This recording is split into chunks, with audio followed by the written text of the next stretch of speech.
दिवाली के बाद चुने हुए घरों की जांच करने मां लक्ष्मी वापस पृथ्वी पर आती है।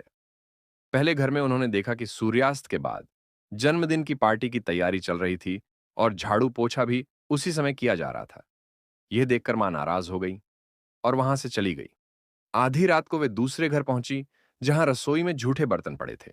मां ने कहा, जहां रसोई गंदी हो वहां मैं नहीं रहती, और वहां से भी चली गई। तीसरे घर में उन्होंने देखा कि सूरज निकलने के बाद भी घर की बहुएं सो रही थीं।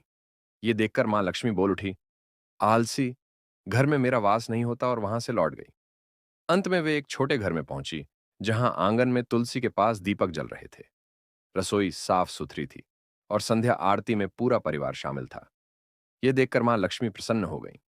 उन्होंने उस छोटे से घर में प्रवेश किया और बोली, यह घर भले ही छोटा है, पर यहां संस्कार, स्वच्छता, समय की मर्यादा और भक्ति का वास है।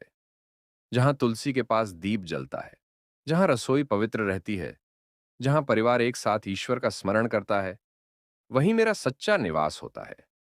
मां लक्ष्मी ने उस परिवार को आशीर्वाद दिया कि उनके घर में धन से अधिक शांति, वैभव से अधिक संतोष और समृद्धि के साथ सद्बुद्धि बनी रहे।